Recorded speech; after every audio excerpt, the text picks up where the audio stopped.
Oi, alunos, tudo bom? Então, continuando com a nossa saga com números inteiros, hoje nós vamos ver a raiz quadrada exata de números inteiros, tá? Então, vamos lá. Só recordando então com vocês, ó, esse é o símbolo, né, da raiz, tá? Quando eu quero encontrar uma raiz, eu uso esse símbolo que ele é chamado de radical. O número que eu estou procurando a raiz é chamado de radicando, tá? E aqui, ó, seria o índice, tá? O índice seria o quê? Que tipo de raiz que eu quero? Se eu quero uma raiz quadrada, se eu quero uma raiz cúbica, uma raiz quarta e assim por diante, tá? No caso de raiz quadrada, tá? Aqui não é necessário estar escrito o número 2, tá certo? Eu vou mostrar para vocês no próximo slide.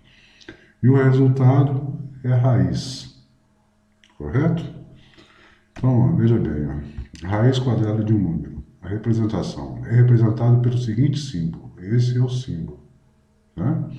Então, veja alguns exemplos da representação de raiz quadrada. Então, veja que aqui no índice, ó, deixa eu voltar, quando é raiz quadrada, tá? Eu poderia colocar um doisinho aqui, ó, que é o índice, tá? Mas quando a raiz é quadrada, não é necessário ter o índice, tá? Já subentende-se que é quadrada. Agora, quando é uma raiz cúbica, né, aí eu tenho que representar ou quarta, ou raiz quinta e assim por diante. Então, eu vejo alguns exemplos. A letra A, como que se lê isso aqui? Lê-se raiz quadrada de 1. A letra B, tá? Então, o símbolo e um 9 dentro, que é o radicando, lê-se raiz quadrada de 9. E a letra C, tá? O símbolo, tá? E o radicando, que é 16. Então, eu quero encontrar a raiz quadrada de 16. Tá? Como que eu faço para encontrar isso? A raiz quadrada é a operação contrária, inversa da potência. Tá? Então, a raiz quadrada de 1, eu estou procurando o quê? Eu estou procurando um número que elevado ao quadrado resulte em 1. Tá? Então, qual o número que elevado ao quadrado resulta em 1? É o próprio 1, tá? Porque 1 ao quadrado, ele é igual a 1, tá? Então, a raiz quadrada de 1 é 1. Na letra B, esse exemplo, ó. Qual o número que elevado ao quadrado resulta em 9? Ó, nós sabemos que é o 3, né? Porque 3 ao quadrado, ele é igual a 9, né? Então, a raiz quadrada de 9, ela é igual a 3, né? E a raiz quadrada de 16? Qual o número que elevado ao quadrado resulta em 16? Né? Qual o número que multiplicado por ele mesmo resulta em 16? É o 4. Tá? Por quê? Porque 4 ao quadrado é igual a 16. Tá? Então, toda raiz quadrada, nós vamos ter sempre como resultado um número positivo. Tá? Não esqueçam disso. Toda raiz quadrada, eu vou ter como resultado um número positivo. Que o resultado é esse aqui, perdão, é 4. Tá? Então, veja bem, é só 1 ao quadrado que dá 1? É só 3 ao quadrado que resulta em 9? Ou é só 4 ao quadrado que resulta em 16? Não, não é. Tá? No conjunto dos números inteiros, nós temos dois resultados para uma raiz quadrada exata. Tá? Então veja aqui, acompanhe comigo aqui esse exemplo aqui. Ó.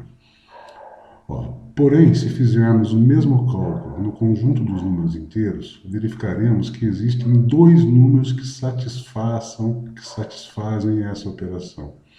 Então eu quero saber aqui, ó, o exemplo, a raiz quadrada de 49. Tá? Qual o número que multiplicado por ele mesmo dá 49? Esse número é o 7. Tá? Porque 7 ao quadrado, 7 elevado ao quadrado é igual a 49. E qual que é o outro número que satisfaz essa raiz, tá, de 49? Ora, é o menos 7. Tá? Então, o 7 positivo como o 7 negativo satisfazem, tá? Porque menos 7 ao quadrado também resulta em 49 positivo. Tá? Então, eu teria a raiz quadrada de 49. Tá? Eu tenho como resultado o 7 positivo. Tá? E também eu tenho o menos 7. Menos 7. Tá? Então seriam dois resultados. Mas, para evitar esse duplo resultado, convenciona-se que a raiz quadrada de um número será sempre o valor positivo, ou a raiz positiva. Assim, no exemplo dado, a raiz quadrada de 49 ela é igual a 7, tá? A um número positivo. Algumas observações importantes. Quando o radicando não for um quadrado perfeito, ou seja, um número que se obtém elevando-se um outro ao quadrado, tá? Quadrado perfeito, o que é? É toda a multiplicação de um número por ele mesmo. Tá? Seja ele qual for, sempre vai ser um quadrado perfeito, porque 1 vezes 1 é igual a 1, tá? Ou 1 ao quadrado. 2 vezes 2, colocando um xzinho aqui, tá? 2 vezes 2, ele é igual a quem? A 2 ao quadrado. E assim por diante. 3 vezes 3 é igual a quem? A 3 ao quadrado. Tá? Então, esses são chamados quadrados perfeitos. Não existirá a raiz quadrada no conjunto Z, quando o radicando não for um quadrado perfeito. Tá? Então, nós pegamos como exemplo aqui, ó, a raiz quadrada de 13. Tá? O número 13 não é quadrado de nenhum número inteiro. Tá? Não existe um número inteiro que, multiplicado por ele mesmo, tenha como resultado 13. Tá? Então, 3 ao quadrado é 9 e 4 ao quadrado é 16. Tá? Então, um número que multiplicado por ele mesmo dá 13, ele está entre o 3 e o 4. Então, é um número decimal, é um número que é 3, alguma coisa. Tá? Não é um número inteiro. Tá? Então, nesse caso, dentro do conjunto Z, que é o conjunto dos números inteiros, não é possível obter a raiz quadrada de 13. Tá certo? Somente no conjunto dos números racionais, tá? Que são os números decimais que usam vírgula.